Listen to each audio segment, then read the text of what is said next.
Moving on to our panel discussants, we have Dr. Nasef Manabilang Adyong.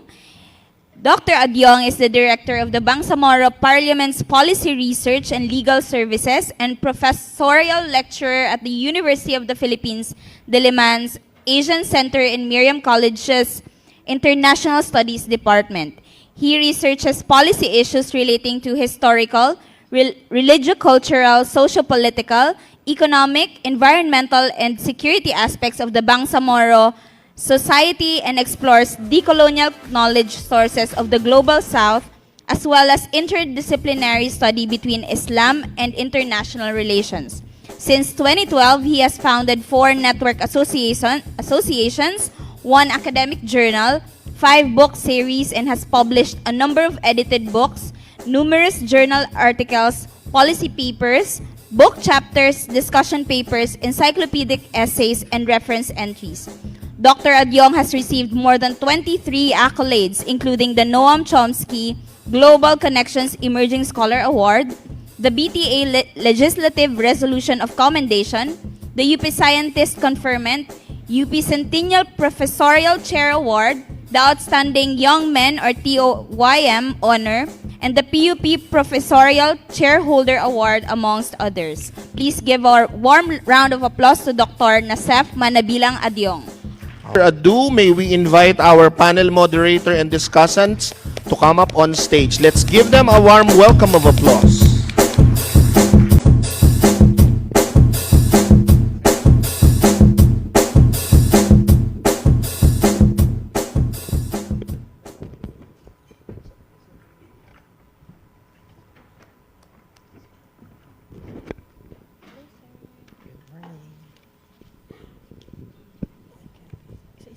I think our discussants are more than ready at this time. Can we give a round of applause to our panel discussants this morning? As they are more than ready, let's begin our journey towards understanding and cultivating the culture of peace. Question 1. Talagang outlined, you know. Anyway, can you briefly introduce yourselves, your respective organizations, and how peace research and practice influence your daily work? No? So I guess who comes first? Thank you. I am Nasef Manabilang Adyong, currently the Director of the Policy Research and Legal Services of the Bangsamoro Parliament. And I also, as well as professorial lecturer at the UP Diliman Asian Center and Miriam College International Studies Department. So I have 2 hats as a government practitioner in trying to resolve and review legislations and as well as academic.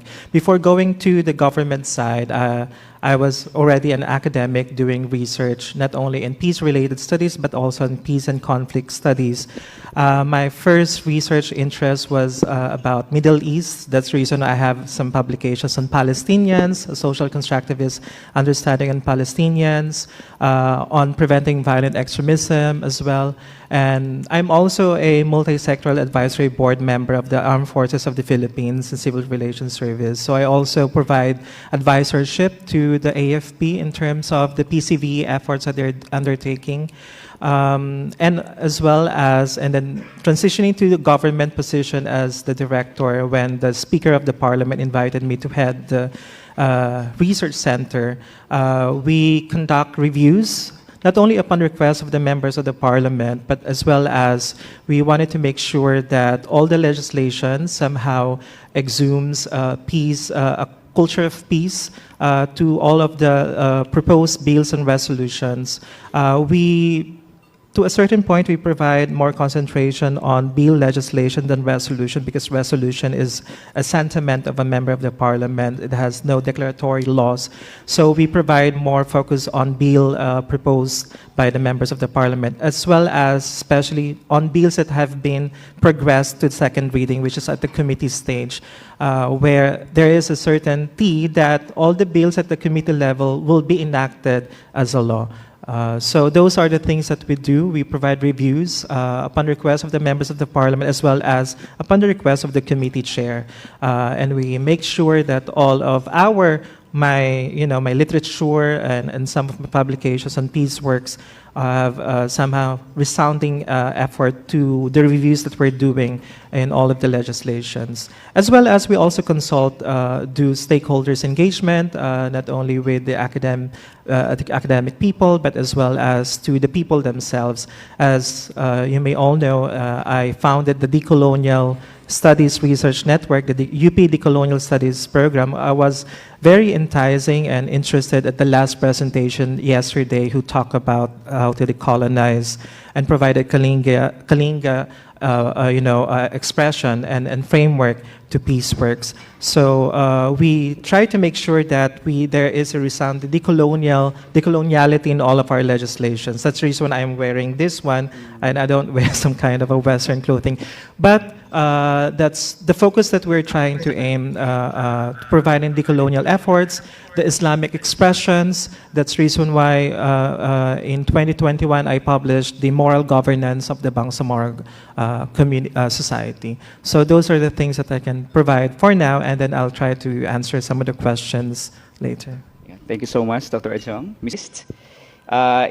In your peace building work, how do you ensure that a culture of peace is cultivated to both your internal and external stakeholders? We do recognize that you have a lot, maybe.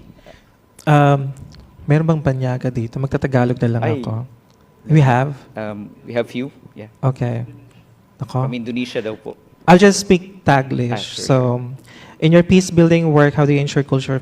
Una-una, napakahirap. It's very difficult to cultivate a culture of peace, especially in the parliament, because we were hired and most of my staff are not from the Bangsamoro. 80% of my staff. 80% of my staff are from UP Diliman. I was able to persuade them to go to Cotabato to work for me and provide their competencies and research to the bills and legislations that the members of the parliament, and karamihan, majority of the members of the parliament are MILF, part of the UBJP. And so we need to build a trust with the MLF, especially remember that when they hire, one of the most important criteria or criterion for them is trust and loyalty to the organization. So we need to build that trust to the members of the parliament in order for them to, rely on our research expertise and competencies in providing comprehensive review and their bills and legislations. So yun yung internally, to build trust with the members of the parliament as our premier clientele.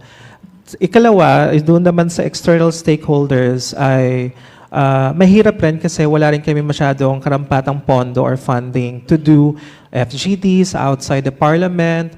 But what we have been doing is, since marami na kaming na-establish and na-produce ng mga research works and nagustuhan naman ng members of the parliament yung mga ginawa naming mga research reviews in their bills and resolutions, unti-unti nang nagre-request na sila, especially from the committees. Tapos hindi lang mga miyembro ng parlamentaryo, kundi pati rin yung mga ministries, yung mga ministers ng iba't ibang ministries, offices, and agencies sa loob ng Bangsamoro government.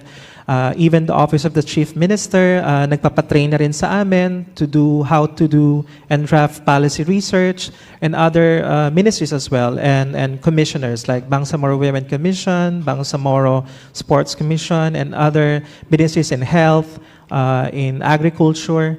So we trained them to draft policy research. We provided our aorta of experiences and perspectives.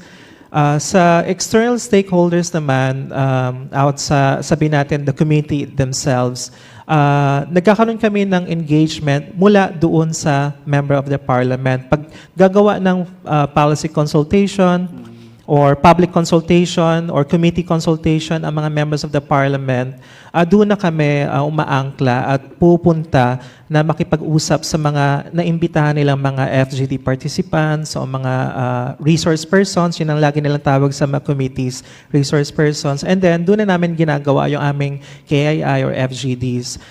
Sapagkat nga, medyo limitado ang aming pondo. Kaya mamaya, doon sa question number 3 at saka sa question number 4, marami rin akong maibabahagi.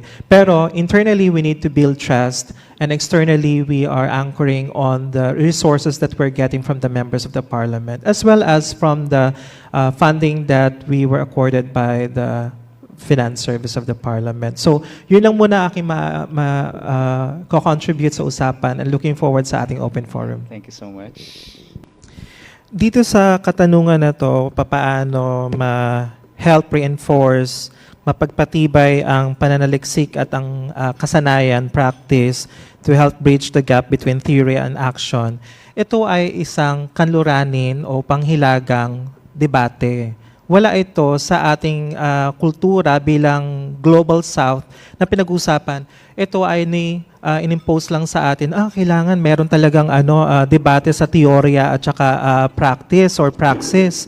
Unang-una, may mga makikita kong mababasa mga libro, katulad kay yung libro ni Hamid Dabashi, Can Non-Europeans Think?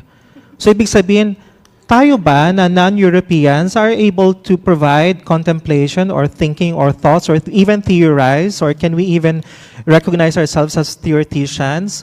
Kasi ang atake sa atin ng mga Global North scholars ay we are just mere data gatherer. Nag-gather lang daw tayo ng data to supplement and also to provide halaga sa teorya ng mga taga-norte. So, hindi talaga siya sumasalamin sa kultura, sa ating pagkasanayan bilang Pilipino o bilang Bangsamoro. Dahil na rin siguro sa edukasyon, 'di ba? Simula nung kayong elementarya hanggang kolehiyo, hanggang sa pagsasagawa ng thesis ay naka-reinforce pa rin sa inyo yung Western way of doing a thesis na kailangan 5 chapters, tapos meron kayong methodology. Ganun pa rin ang parang ginagawa sa inyo dahil nga ganito rin naman ang polisiya na binababa ng Commission on Higher Education tsaka ng DepEd. So karamihan ng mga theories na ginagamit nyo ay very Western. Kaya makikita nyo talaga may gap talaga. Paano ma-apply ang isang American theory sa kasanayan ng taga-Global South country, so ng isang community sa Tawi-Tawi, 'di ba? Kaya talaga dapat ang unang-una niyong titingnan ay kung sumasalamin ba ito sa realidad na nangyayari, halimbawa sa Sulu, sa Tawi-Tawi, sa Basilan, sa aming pamayanan, sa Bangsamoro. Kaya isa talaga siyang isang debate, diskurso na very Western-centric. Kaya nga hindi ako nagsasubscribe sa ganitong diskurso. Ikalawa, dito sa ano daw yung mga hamon para i-translate ang research into actionable peace-building initiatives. Isa, pinakamalaking hamon talaga ay ang pananalapi. Bibigyan ko lang kayo ng konteksto. Hindi lang ito hamon o challenge o suliranin ng lahat ng mga mananaliksik sa buong bansa, kundi pati na rin sa iba't ibang mga ahensya ng gobyerno. Kung ihambing nyo ang pagbibigay ng benchmarking or threshold natin yung GDP. Kasi ang sabi doon nila, mas aangat at magpapatibay ang research and development ng isang bansa kung at least 1% ng GDP ang allotted sa budget ng buong bansa in research and development. Noong nagkaroon na kami ng comparison, ang Singapore, South Korea, Japan, China, more than 1% ang kanilang GDP to provide budget sa research and development.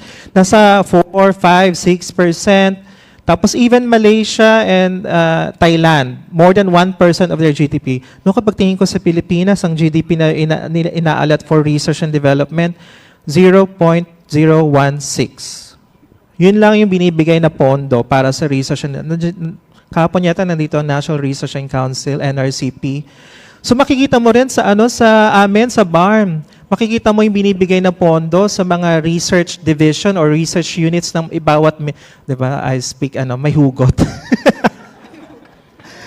feeling ko next naranasan nyo rin yan kung paano binibigyan, kung anong halaga o importansya binibigay sa pananaliksik o pag-invest ng ating mga policy makers, ang Kongreso, kung paano sila mag-decide para magbigyan ng pondo ang research and development, kulang na kulang. Kaya makikita mo talaga ang gap ng kung paano sinasagawa o nagsasaliksik ang mga Singaporeans, Koreans kumpara sa mga Filipino, at more so pa dito sa sa Bangsamoro. Nung nasa Oxford University ako, nakita ko left and right yung mga meron silang iba't ibang book clubs. Pag sasakay ako sa bus, sa loob ng bus meron silang mga libro at saka mga, sabi ko, grabe naman, hanggang sa transportation at saka sa mga parke, meron mga libro. Kasi ganun ang reading culture ng mga tao doon sa Oxfordshire. Pero dito, pagtingin ko sa Pilipinas at pagtingin ko sa Moro, hindi talaga, mahinang-mahina ang culture of research, lalong-lalo na inaamin ko sa Bangsamoro. Kaya mahirap talaga mapakita kung ano ba ang binibigay na halaga, importansya sa pagsasagawa ng pananaliksik. Hindi lang sa Bangsamoro, kundi sa buong bansa. Yun lang. Salamat po. No? It appears that there's really somehow a faulty assumption, no, on the apparent divide between research and practice, which should never be happening. And as evidenced also by your narratives, it's so clear that we can translate whatever it is that we have found out on the field. No? So thank you so much. Talking about collaboration, I think we do recognize that collaboration is very important. It's an essential part of the peace building process. But maybe the question is, can you provide us some of the examples as to how this collaboration was able to help you in what you did? Ako muna. Sure. Yung collaboration between researchers, mga manaliksik, policymakers, at saka local communities leaders ay napaka-importante. Supposedly, yun lang dapat ang ginagawa ng ating mga representative. Yung sa Kongreso, our representatives, ang pamahalaan. Kasi nga dapat nila ikonsulta ang pamayanan kung titinan ba nila ang itong gagawin nilang batas ay ina-address ang isang problema sa isang lungsod. Unang-una, syempre, kailangan ang research dimension, kung ano ba ang maitutulong ng pananaliksik doon sa sinusulong na bill o batas sa Kongreso. Kaya kailangan talaga na meron talaga mga konsultasyon sa iba't ibang hanay ng mga sektor at iba't ibang hanay ng mga pamayanan sa ating buong bansa. Sa BARM, ang mga members of the parliament, syempre magre-request sila sa amin, sa aming opisina ng research review ng kanilang bill. At the same time, pupunta rin sila sa iba't ibang nayon, sa mga iba't ibang komunidad para ikonsulta yung mga inibita nilang resource person patungkol sa isang bill na sinusulong nila. Kaya isang ehemplo, isang example kung paano nagkakaroon ng cooperation or collaboration. Ngayon, ang hamon o ang critic doon ay may transparency ba? Halimbawa, kinonsult ko ang OPA-PRU tungkol sa isang security-related bill. Doon ba sa pag-akyat sa plenaryo ay na-integrate ba yung posisyon ng OPA-PRU patungkol doon sa security-related bill ng isang MP o nung dinideliberate ito sa committee level? So medyo may kakulangan sa transparency. Halimbawa, nag-submit kayo ng iba't ibang position papers. Halimbawa, doon sa local government code ng Bangsamoro, maraming mga provincial government nag-submit ng kanilang kanya-kanyang position papers, civil society organizations nag-submit ng kanilang position papers, pero how transparent ba na-integrate ng inyong mga position papers doon sa final version ng bill? Pag sinulong na sa plenaryo at nagdebate na ang mga members of the parliament. So isa yon sa mga challenge. Pero meron talagang mga consultation.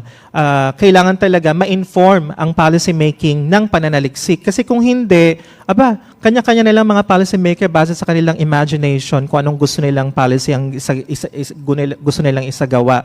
Plus, ang bawat policy maker natin, binibigyan natin ng karampatang napakalaking pondo buwan-buwan sa pagsasagawa ng legislation. So, saan napupunta ang taxpayers' money na binibigay natin sa kanila upang gawin nila ang kanilang katungkulin na magsagawa ng batas na sumasalamin at mag-a-address sa societal problem ng iba't ibang komunidad. Yun lang. Salamat. May hugot huli, no? We start the open forum because we only have like 9 minutes Yes. before Actually, I was lunch. approached earlier by the members of the Secretariat that we can extend till around 12:15. 12:15? Yeah. Ah, okay, sige. So, but maybe we can address few of the questions and Yeah, those kasi yung sa questions mga that were specific directed- questions, Yeah. we somehow integrated it with our responses. Yes, exactly. Yeah. So I guess just a few questions to some, which maybe are very important for us. No? So earlier, I think those sharings, those examples truly reflect that peace process is more of a collective journey, and we want as much as possible to be on board in that process. So just few things that I'd like to address maybe to Dr. Adjong. This is a specified question for you, which I think you have touched on this earlier, but maybe there's still more that you can provide on how policy or research leverage the strengthening of peace building, particularly in BARM, or which can be contextualized even beyond BARM, the whole Philippines. Napakahalaga, lalong-lalo na dahil nga nagsimula tayo sa conflict, di ba?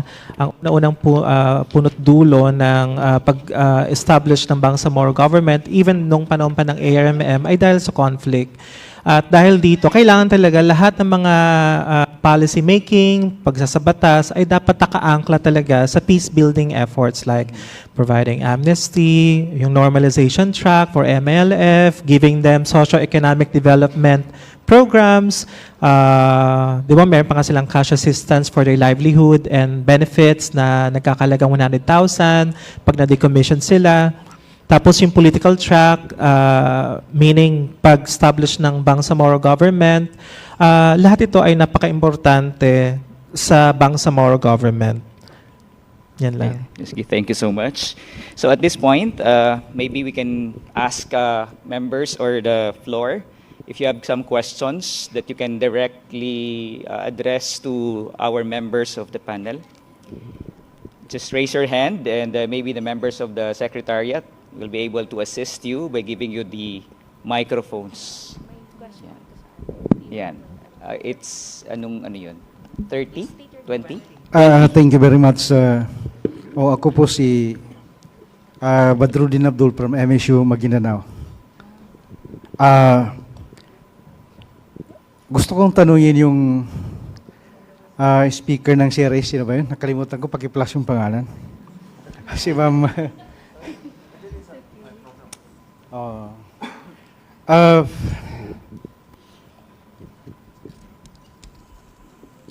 historically speaking, nung dumating ang Islam, hindi tayo grade 1. Meron tayong civilization. Okay? High school na tayo eh. Mas lalo na nung dumating ang Kastila. Advanced na masyadong civilization. Especially sa Bangsamoro. Okay, my question is,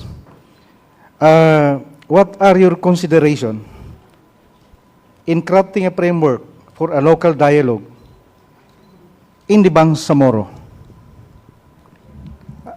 Anong consideration? Naka-design ba kayo ng sistema, no? Na framework? For example, for land dispute o anumang o para sa RIDO. Because we in the academy do believe that any system that will be introduced, especially not coming from Nusantara, Nusantara, Singapore, Philippines, like that, no? Asian country, doomed to fail. So my question is, naka-craft ba kayo ng framework for a local dialogue in Bangsamoro to solve any conflict in Bangsamoro? Thank you. I guess Dr. Ajong would be the best person because it talks about Bangsamoro and maybe Para naka-address- Dr. Torres.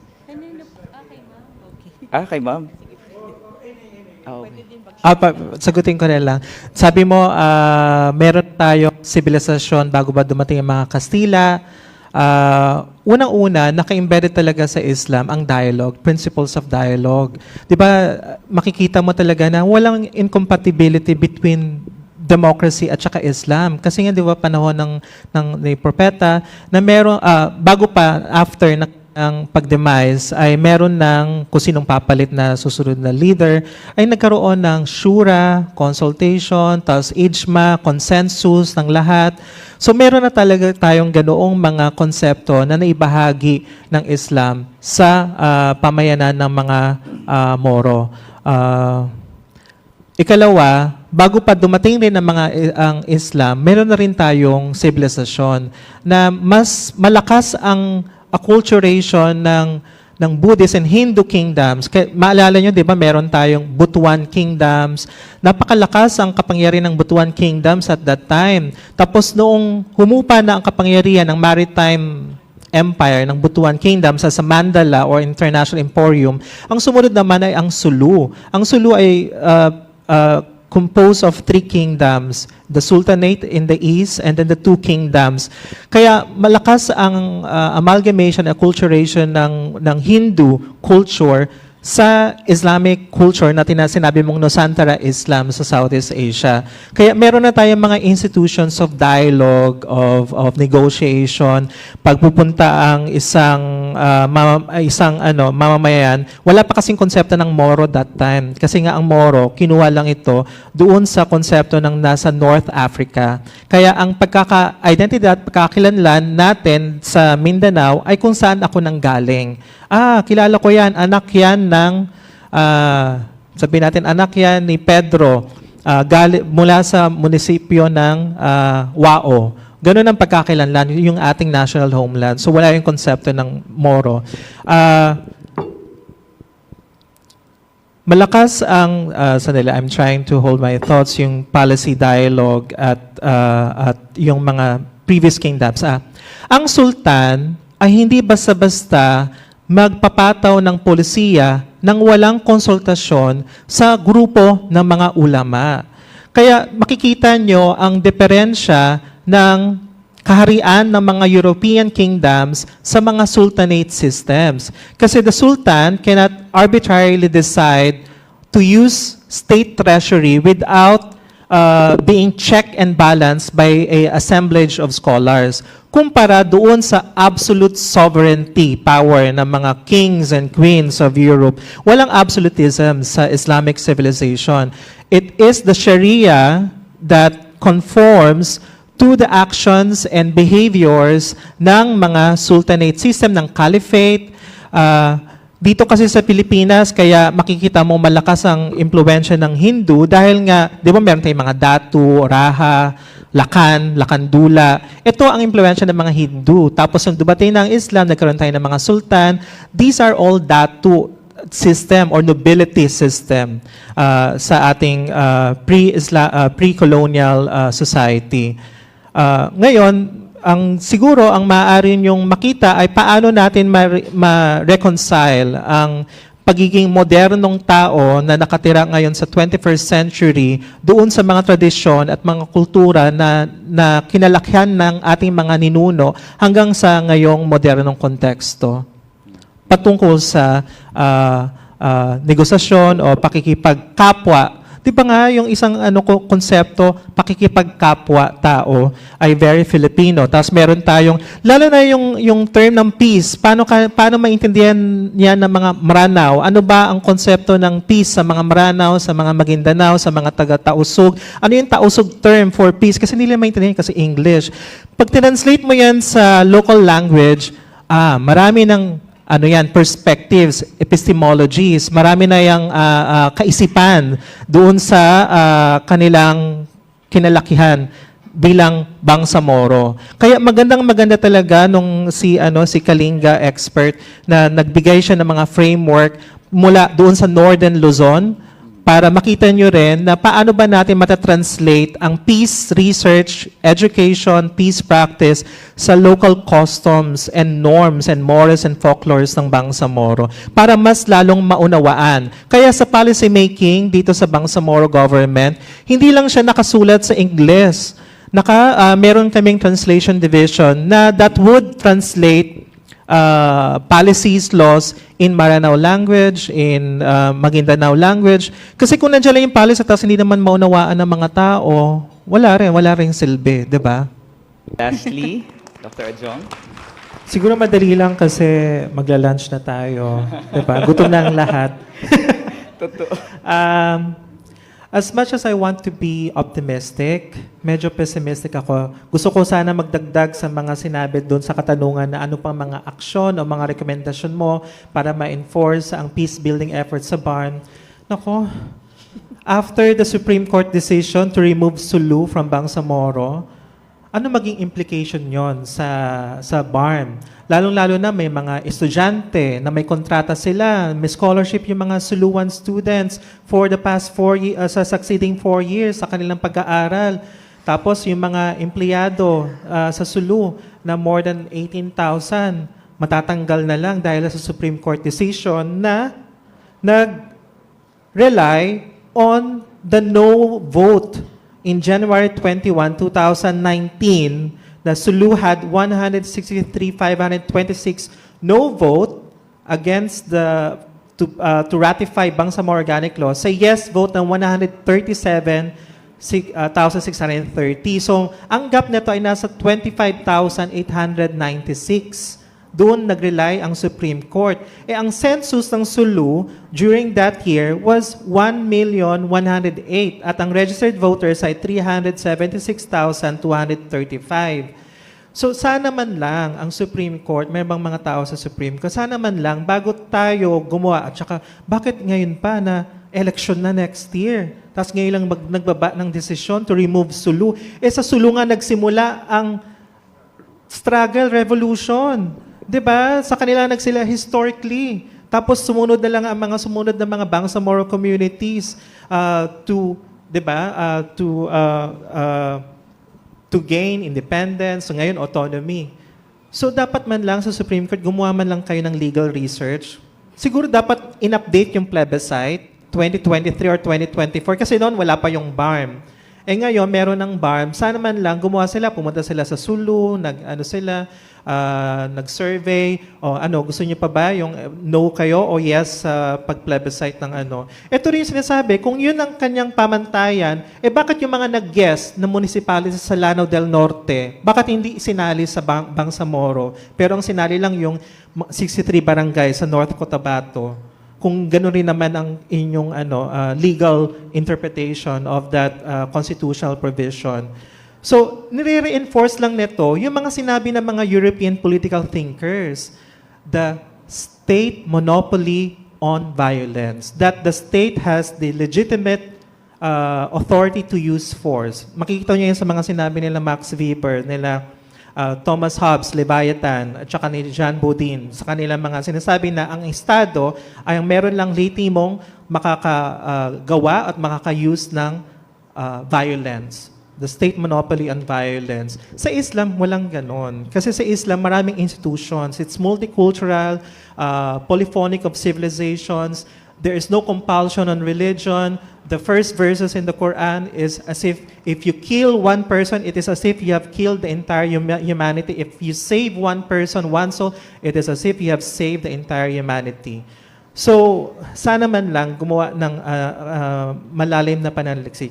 Yun lang. So, I end up you with the pessimism. So, hindi ko alam anong mangyayari next year kung magkakaroon ba ng Kasi nasa transition na tayo di ba? Transition, building, institutional building, kasama ng lahat-lahat ng mga komunidad ng Bangsamoro, tapos biglang ganito. Di ba? Thank you so much, Dr. Adjong. There are really merits, no?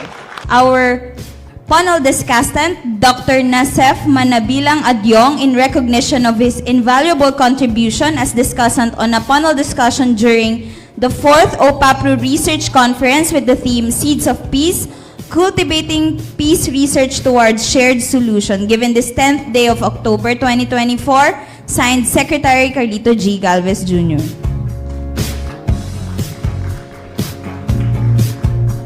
A certificate of appreciation is also presented to Dr. Mark Anthony Torres in recognition of his invaluable contribution as discussant on today's panel discussion, given this 10th day.